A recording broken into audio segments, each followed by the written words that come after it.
अब पाकिस्तान में आएगा विदेशी आटा, ठीक है जी। मुझे ये समझ आती है कैन यू रियलाइज कि सिर्फ आवाम सफ़र करने के लिए क्या। हाँ जी, ये ऐसे लगता है कि पाकिस्तान बैंकरप्ट हो चुका है, बस उसकी अनाउंसमेंट बाकी है कि ये हो गया, लेकिन किसी ना किसी तरह हमने इसको कर रखा है। अस्सलाम वालेकुम, नमस्ते, सत श्री अकाल, welcome to YouTube channel Khiza मेरा reaction. It's me your Khiza Waseem, मेरे साथ हैं मेहराना से।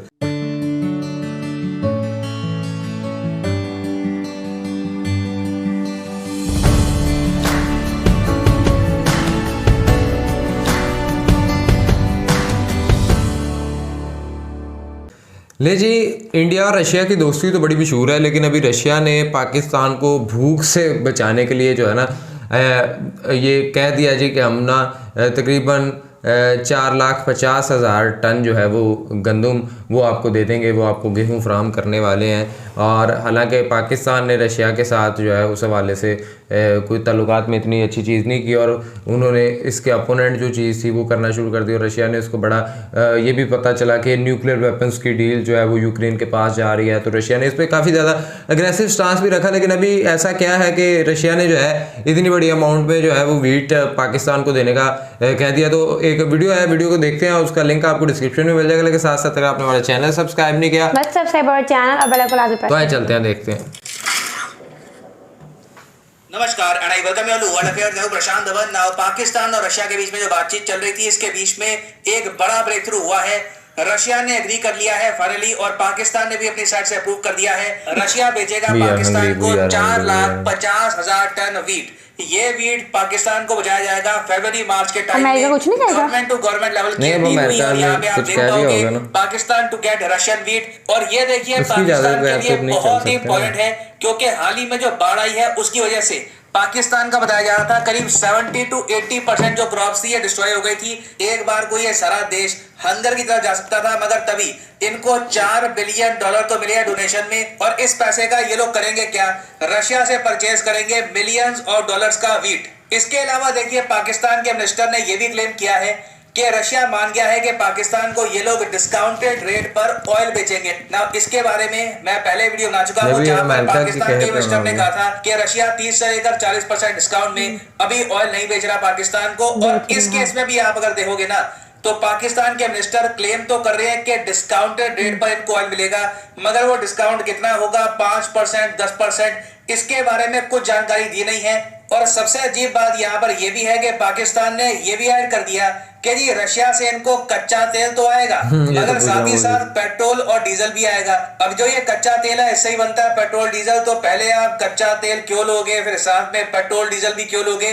Does not make sense. तो मुझे लगता नहीं है कि यहाँ पर रियलिटी में कुछ डेवलपमेंट हुई होगी, मगर हाँ वीट गेहूं बिल्कुल रशिया से मिल जाएगा पाकिस्तान को। और फनी बात यहाँ पर देखो, जो डोनेशंस पाकिस्तान को आई है उसमें बहुत सारा यूरोप और अमेरिकन पैसा है। तो घूम फिर के आप कह लीजिए अमेरिका और यूरोप की जो डोनेशंस है यही जा रही है रशियन गवर्नमेंट के पास। तो डिस्कस करते हैं इस टॉपिक को इन डेप्थ, बहुत कुछ आपको जानने को मिलेगा। मगर आगे बढ़ने से पहले आपसे क्वेश्चन पूछूंगा। क्वेश्चन यहाँ पर यह है कि भारत बन चुका है इस वक्त प्रेसिडेंट यूएन सिक्योरिटी काउंसिल का। आपको पता होगा कि भारत अभी के लिए अस्थायी मेंबर है यूएन सिक्योरिटी काउंसिल का, और हर महीने यहाँ पे चेंज होता है प्रेसिडेंट।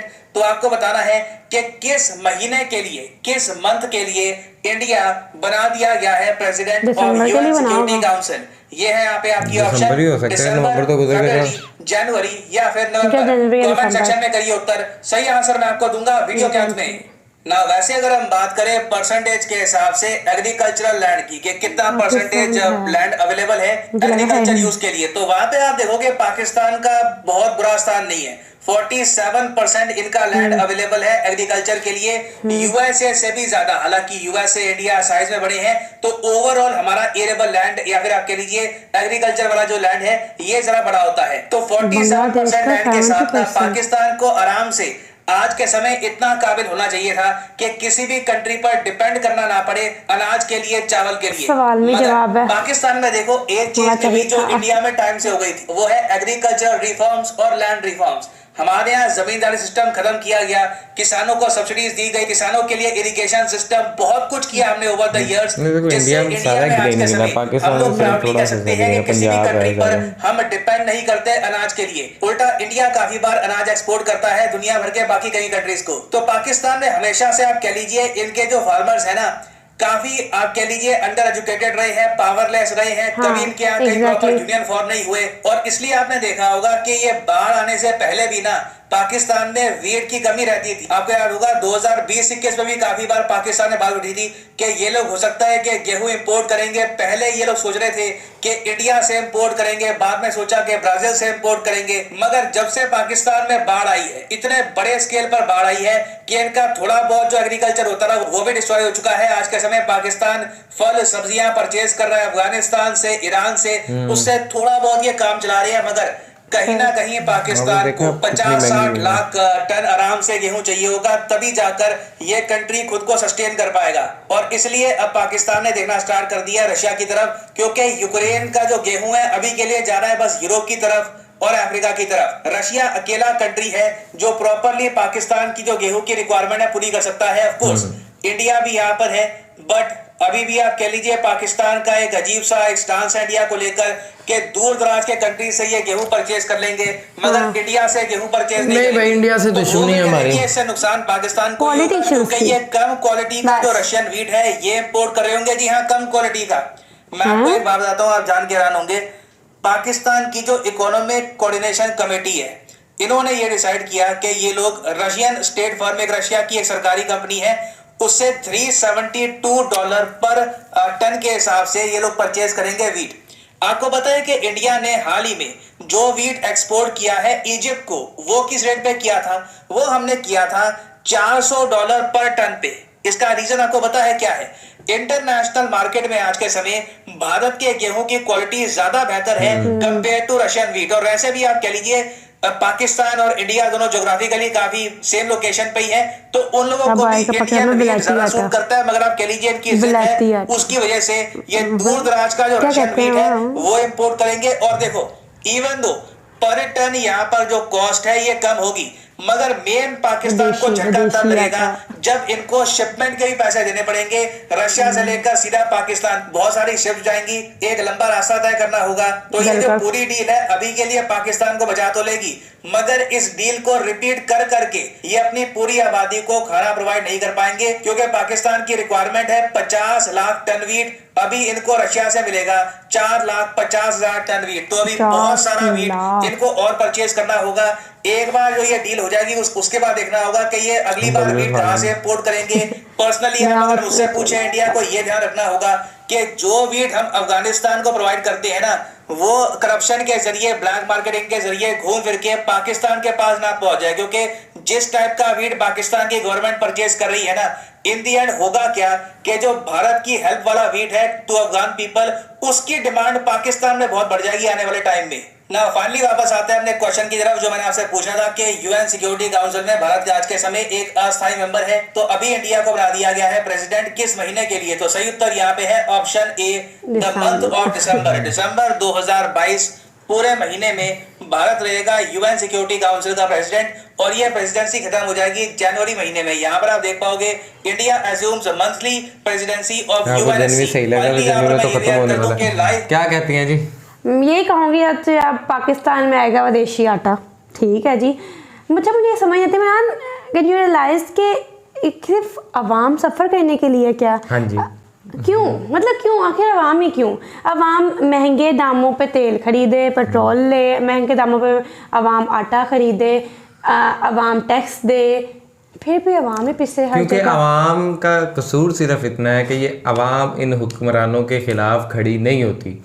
इस आवाम को कभी इस काबिल रखा ही नहीं गया कि ये अपनी बात कह सकें। इस आवाम को ये कहा गया जी कि आपने सिर्फ जिए भुट्टो और आवेगा वही आवेगा, नवाज शरीफ ही आवेगा, जितना इमरान खान, जितना, इन नारों के पीछे लगाया गया।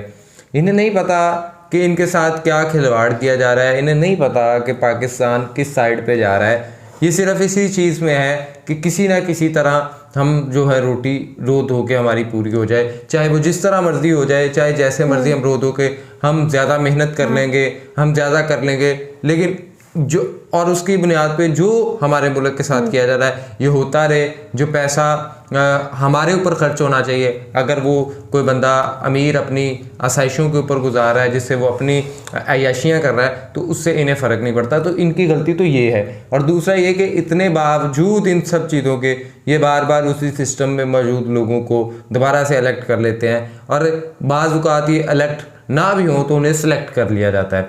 एक चीज़ आ गई यहाँ पे। दूसरी चीज़ अब ये है कि जब आपको ठीक है आपने देखा कि पाकिस्तान के अंदर सब्जियां जिस तरह प्याज हो गया, टमाटर हो गया, ये जो हम यूज़ की चीज़ें हैं ये हम पहले इंडिया से भी इंपोर्ट करते थे और तब जो है वो हमें रेट्स भी अच्छे मिल जाते थे। आज हम ईरान से इंपोर्ट कर रहे हैं, आज हम और जगहों से इंपोर्ट कर रहे हैं, तो आपने देखा है कि पाकिस्तान के अंदर कितनी ज़्यादा जो है महंगाई जो है इन्फ्लेशन हो चुकी है। इवन दो चावल की फसल बहुत ज़्यादा जो है वो डैमेज हो गई, धान की फसल चावलों की काश्तकारी जो वो सारी बहुत डैमेज हो गई। आज पाकिस्तान के अंदर चावल जब पिछले साल अगर वो 6,000 का था तो अब वो 12,000 का है, तो टोटली 1 गुना ज़्यादा जो है वो उसकी कीमत वसूल डबल की जा रहा है। फिर अगर आप आ जाएं तो अभी एक पाकिस्तान के अंदर पोल्ट्री क्राइसिस आने वाला है, चिकन का जो लोग इस्तेमाल करते हैं, तो अब वो भी जो है क्राइसिस आने वाला है। सो ये सारी चीज़ें आप देखते हैं तो आप भी ये फील करते होंगे कि बस ये अभी गया, मुल्क अभी गया, बस ये कुछ ही दिनों में इसका काम तमाम होने वाला है कुछ ही। और लिटरली मेरे ख्याल में तो मुझे ऐसे लगता है कि पाकिस्तान बैंकरप्ट हो चुका है, बस उसकी अनाउंसमेंट बाकी है कि ये हो गया, लेकिन किसी ना किसी तरह हमने इसको कर रखा है। आने वाले वक्त में जी इन्फ्लेशन और टैक्सेस बढ़ाए जाएं, IMF ने ये शर्त जारी रख दी है, IMF ने ये कंडीशन दे दी है कि अगर आप पाकिस्तान के आवाम को और ज़्यादा मज़ीद नहीं पीसेंगे, उसके ऊपर और ज़्यादा टैक्सेस नहीं लगाएंगे, तो हम आपको नए कर्जे हैं वो नहीं भेजेंगे। पाकिस्तान की अपनी इंडस्ट्री टेक्सटाइल की बंद कर दी गई है, पाकिस्तान में और बहुत सी चीज़ें थी वो बंद कर दी गई हैं, तो फिर आवाम कहाँ पे जाए, टेक्सटाइल कहाँ पे जाए जब लोगों को रोज़गार नहीं मिलेगा। लोग पहले तो ये कि इन्फ्लेशन ही आगे बहुत ज़्यादा है, फिर रोज़गार नहीं मिलेगा तो वो क्या करेंगे। फिर उससे ये होगा कि वो हम जो कहते थे ना कि पाकिस्तान इंडिया से उस लिस्ट में अच्छा है कि हंगर इंडेक्स में पाकिस्तान इंडिया से अच्छा है, तो पाकिस्तान तो आने वाले वक्त में फिर मुझे लगता है कि इंडिया क्या पाकिस्तान पूरी दुनिया से सबसे नीचे लेवल पे फर्स्ट पोजीशन ले जाएगा जब वो भूखमरी से, जब लोगों को खाने को चीज़ें नहीं मिलेंगी। आप इवन दो एक रोटी सिंपल जो बाजार में 7-8 रुपए की मिलती थी आज वो 15 रुपए की मिल रही है। आने वाले वक्त में जब इस तरह की सिचुएशंस होंगी, वही एक रोटी जो एक 15, 20, 30 और उस रोटी की क्वालिटी, उस रोटी का वेट अगर आप देखें तो शायद वो एक छोटा बच्चा जो है वो खाए तो उसका वेट ना बढ़े। लेकिन अब आप मुझे बता दें एक वक्त में एक फैमिली के अंदर 5 मेंबर हैं, एक 5 मेंबर की अगर आप पर वक्त की 2-2 रोटियां भी लगाएं तो 10 रोटियां तो 300 रुपए की अगर एक वक्त की सिर्फ रोटियां आ रही हैं, सालन अलहदा, सारा कुछ अलहदा, उसके अलावा और अखराजात, तो आप ये देखें कि जो बंदा आज से कुछ साल पहले भी 10, 20, 25 हज़ार रुपया कमा रहा था, आज इतनी ज़्यादा इन्फ्लेशन के बाद भी वो बंदा 10, 25, 20 हज़ार कमा रहा है। लेकिन चीज़ें आज बदल गई हैं, जहां वो राशन 10,000 में उसका महीने का चलता था, आज वही राशन 20,000 में। जहां उसकी महीने की बिजली 400 रुपए की खर्च होती थी, वहीं उसकी बिजली 800,000 रुपए की खर्च हो रही है। तो उसमें ऐसे में मुझे बताओ कि वो सेविंग्स क्या करेगा, उनकी लाइफ क्वालिटी किस तरह से बेहतर नहीं होती हुई दिखाई दे रही। बिल्कुल, जब कोविड का दौर आया था ना, जब काम नहीं था,